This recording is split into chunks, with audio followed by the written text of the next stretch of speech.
Hello, my cute white lilies. Hope you're doing well. Welcome back to Satyanshi Whispers. I know you all were waiting for the next episode, and I'm really sorry for the delay. It's been 2-3 weeks, I know. I was trying to find a video editor because managing everything on my own was getting a bit too much. But guess what? I finally found one. Let's not wait anymore. Here's chapter 8 of Two Souls Written in Scars. Hope you enjoy it.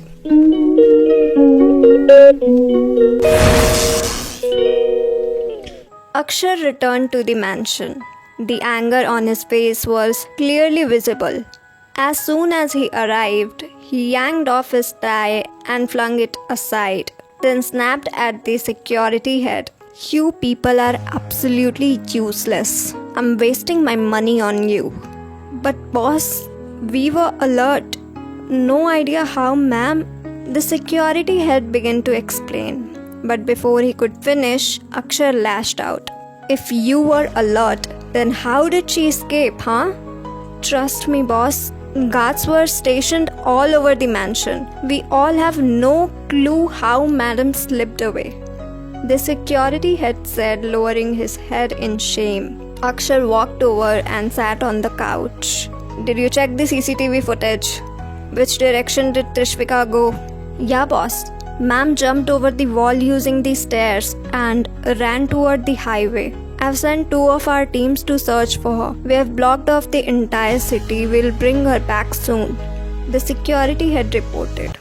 Hearing this, a proud smile appeared on Akshar's face. He had believed that with such tight security, it was impossible for Trishvika to escape the mansion. Yet she had managed it with such ease. That was enough to impress him. He murmured to himself, You haven't changed at all, Trishvi.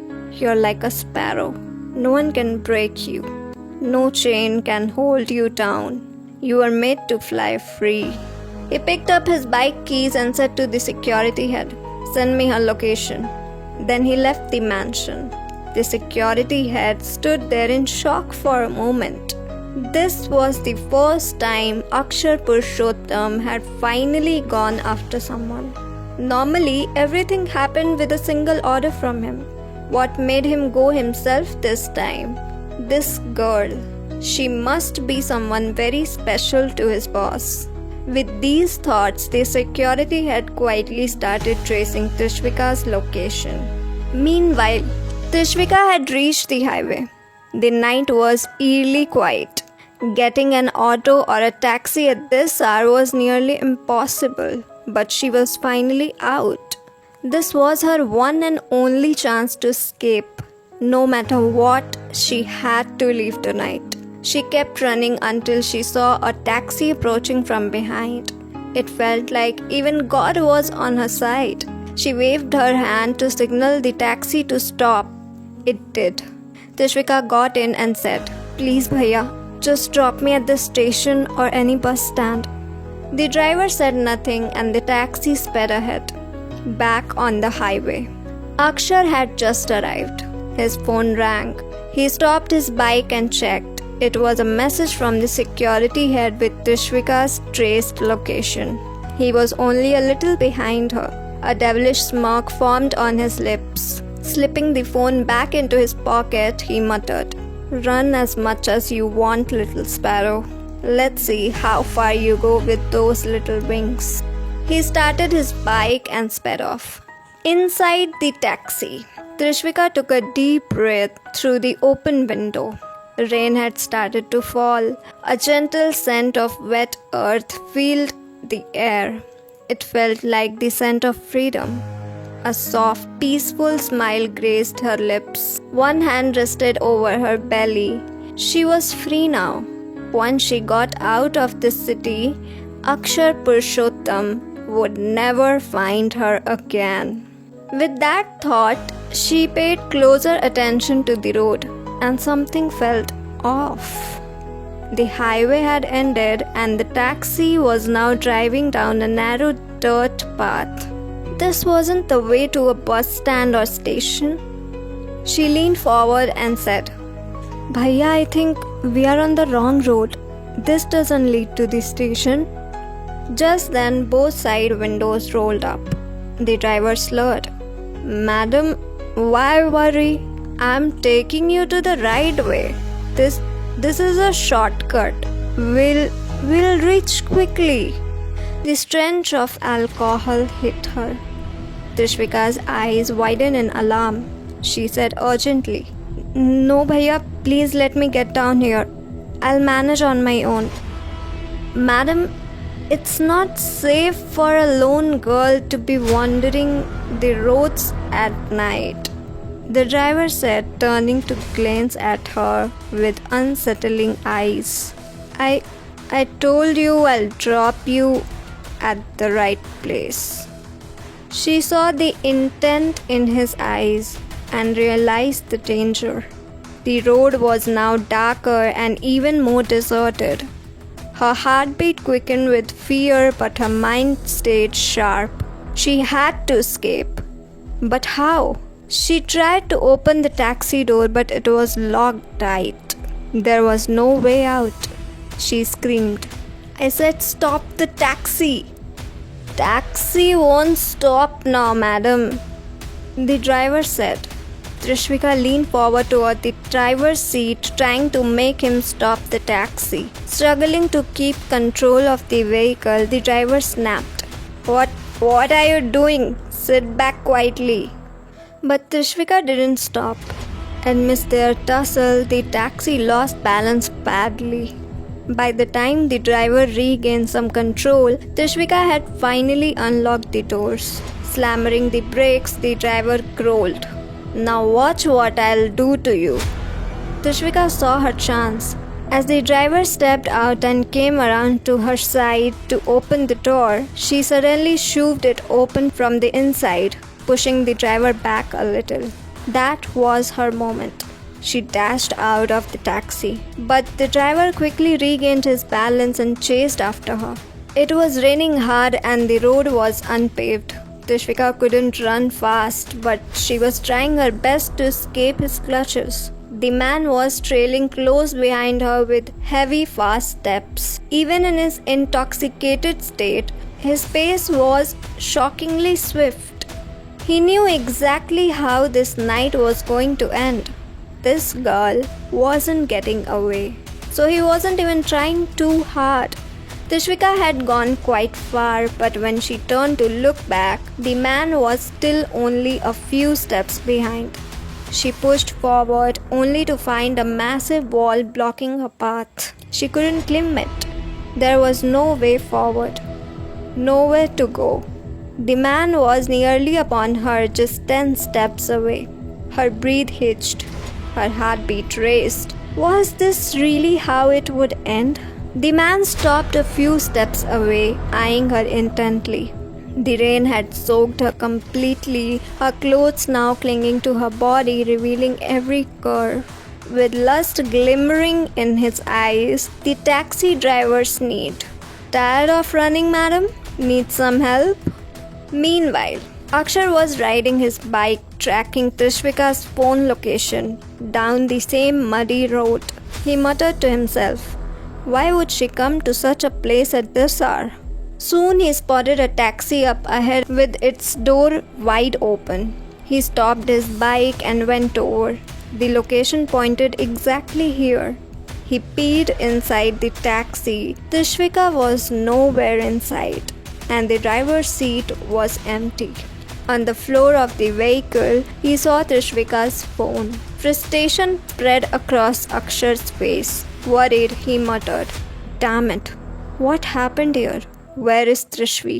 He was starting to understand what might have taken place. Clenching her phone tightly in his fist, he growled, "If she's even scratched, I swear I'll burn this place down." Without wasting another second, he jumped back on his bike and sped forward. Back on the road, Tishvika trembled at the man's words. With fear in her eyes, she stammered, Don't come near me. Stay back. I'm warning you, it won't end well." "Told you, madam. Didn't I say? It's dangerous for girls to be out alone this late." the driver said, stepping closer. Tishvika knew this man wouldn't let her go so easily. There was no escape. Who would come to save her here? There wasn't a soul on this lonely road. No one would hear her screams. The man was now standing right in front of her, pointing a finger at her. He warned, "Look, if you don't try to run, it will be better for both of us. Because if I have to work for it, it's going to hurt you more. Got it?" In his eyes, Trishvika saw nothing but pure evil. She shoved him hard and tried to run back the way she came, but after just a few steps, the man grabbed her leg, causing her to stumble and fall. Thankfully, the wet mud softened her landing, but a sharp pain jabbed her stomach for a few seconds. She turned back and saw the man pulling her toward him by the leg. "Looks like you don't understand the language of love," he snarled. "Fine, let me show you." Tears welled up in Trishvika's eyes. She cried out, "Please, let me go. I'm pregnant. I'm going to be a mother. Please don't do this." But her words meant nothing to the man. He violently shook his hand and slapped her hard across the face. Tishvika cried out, "Ah!" The man grabbed the sleeve of her suit and tore it off roughly. "Should have thought of that before stepping out alone at midnight, madam," he spat. The slap left her disorientated. Blood trickled from her lips. She could hear the sound of her suit tearing but couldn't move a muscle. And just then, over her cry, the roar of a motorbike echoed through the rain. Its headlights shone directly at the man and Trishvika. The man raised his head to see who it was, shielding his eyes from the blinding light. He couldn't see the rider's face. Holding up a knife, he threatened, "Get lost quietly or you'll die with her." The motorbike's engine revved even louder. The man stood up from over Tishvika and advanced with the knife, growling, "Looks like I have to finish you off first."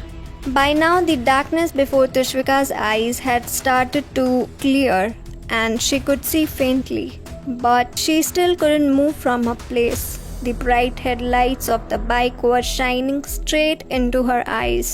The driver had just started walking toward the bike when the person on it removed his helmet and struck the driver hard on the head with it. The driver was flung a few feet away, and the knife slipped from his hand, falling somewhere in the dirt.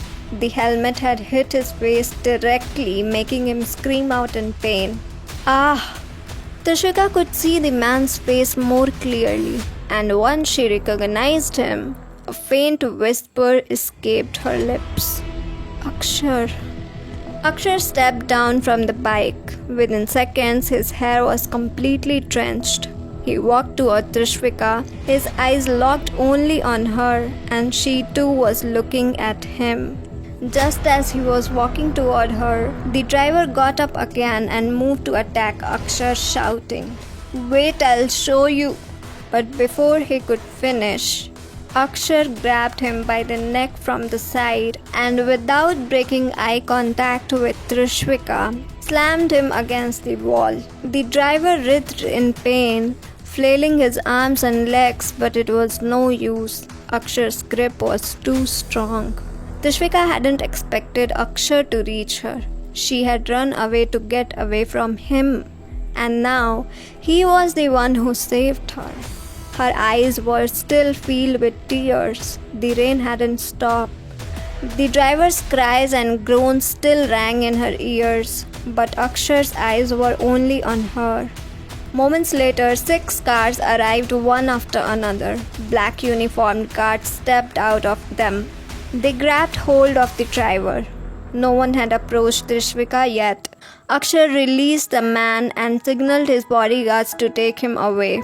Then he walked over to Trishvika and knelt before her. Her hair was stuck to her face from the rain. Akshar gently brushed it aside. She was still on the ground, unable to stand. Her magenta suit sleeves were torn. Akshar took off his coat and draped it over her, then helped her up. Tishvika felt relieved to be safe from the driver now. But Akshar, was she really safe from him? Once again, she was trapped in his grasp. Akshar opened the car door and said in his deep voice, "Get in the car." Tishvika was too scared to argue. She silently got in. Akshar spoke to his bodyguards for a moment and then joined her inside. The car drove away. The entire drive was silent. Trishvika said nothing, and neither did Akshar. But the tension in his clenched jaw and the veins bulging on his neck clearly showed his anger. Soon the car arrived at the mansion. Akshar got out and dragged Trishvika out by her arm. Without stopping, he pulled her inside. The servants and house staff stood frozen, and Kainat's face showed deep fear seeing Akshar in such fury. But Akshar didn't stop. He took Trishvika straight to her room upstairs, pushed her inside, and locked the door from within. Tishvika had rarely seen Akshar like this. But the moment the door clicked shut, she knew what might be coming. Akshar took a deep breath, trying to calm himself. Tishvika could see his chest heaving from his heavy breaths. He was wearing mint green pants and a white shirt, now completely soaked. The sleeves were rolled up to his elbow, revealing the veins in his arms. He stepped closer to her and gripped her shoulder. "Didn't I tell you to have dinner and go to sleep? Then why did you run, huh? So what else was I supposed to do?" Tishvika gathered the courage to speak. "Let you do whatever you wanted with me?" Hearing this, Akshar stared at her in anger for a few seconds. Then he gritted his teeth, released her shoulders, and said, "I wasn't going to do anything to you, but now you have pushed me." Tishvika had given up on her life, on everything that had happened. There was no way out of here. So in a fit of frustration, she pulled off his coat, threw it aside, and crying began tearing her own clothes more. "Go ahead, satisfy your lust. And when you feel pity for me, kill me. I'm done with this life, with all betrayals. I don't want to live anymore." Akshar froze at the sight. He didn't know what to do. Tishvika was sobbing uncontrollably, tearing at her own clothes. Half of them were already torn. Then she collapsed to the floor. Akshar rushed to the cupboard, grabbed a towel and came back to her, quickly wrapped it around her, pulling her into his arms. She was still crying. He tried to calm her down, saying, "How could you even think that I'd force myself on you?" "Then why did you bring me here?" she asked. "Whatever reason I brought you here for," Akshar replied. "It wasn't to force myself on you. It wasn't to hurt you." Tishvika was stunned by his words. So, Akshar hadn't brought her here to violate her? He wasn't going to force himself on her? And the answer was right there, in the towel wrapped around her body. He had made sure it covered her completely, and he was holding it firmly with his hands. Tishvika was still trying to understand Akshar's intentions when a loud sound echoed in the distance, like firecrackers going on. With tear-filled eyes, she gripped Akshar's shirt tightly in her fist. Akshar muttered to himself, "A gunshot." He quickly stood up and helped Trishvika to her feet as well. Speaking in a serious tone, he said, "Change your clothes, but first lock this door properly from the inside. Don't open it unless you hear my voice, okay?" Just then, another loud bang echoed. Trishvika asked, That sound? What is it?" Looking into her eyes, Akshar said, "I'll handle it. Just don't come outside, no matter what. Even if someone tells you I'm dead, don't open the door." "What?" Tishvika was now alarmed. She had realized this wasn't the sound of firecrackers. It was gunfire. Suddenly, the sound of continuous gunshots filled the air. Akshar took a hidden gun out from his shoe and said, "I'll be back in a little while. In the meantime, change and get some rest. You have had a tough day." And with that, he walked out. Tishvika stood frozen in place. There was gunfire going on in the mansion and Akshar had just asked her to rest. Still, she quickly moved and locked the room door from the inside. Fear crept over her, panic too. What on earth was happening? Would she even survive this night? Meanwhile, Akshar reached the mansion's hall. As soon as he entered, the head of security, Ashutosh, informed him that the attack had been orchestrated by Umang. The guards were somehow managing to fight back, but the mansion had limited forces at the moment, and half of the security team was still out, having gone to look for Tishvika. They hadn't yet returned. Calling for reinforcements would also take time. Akshar gripped his gun tightly and said coldly, "This time, I'm killing Umang for good." But just then gunfire erupted inside the mansion. Both Akshar and the security guards dove behind pillars and sofas for cover.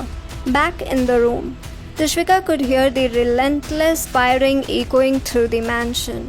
She had locked herself inside the bathroom and didn't want to return to the room either.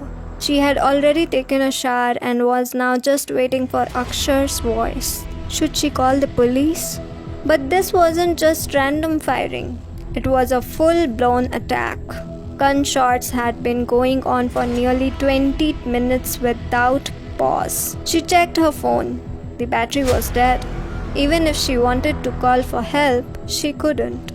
Meanwhile, at the Mafia headquarters, a man tucked a gun into his waistband and walked out of the building.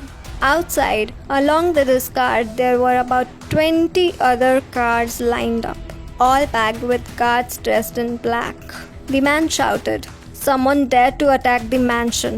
Tonight we'll bleed every last drop from their bodies." "Yes, boss," came the collective response. All the guards got into their respective cars. The man got into his own car, and one by one, the entire convoy sped off. Hey lilies, your turn to shine. What stole your heart in this chapter and what didn't? What deserves a little extra love? Share your thoughts in below. I can't wait to hear your opinion. Don't forget to like, comment and share this update with your favorite bookworms. Your support fuels our journey with this novel. Stay tuned for more twists and turns in Two Souls Written in Scars.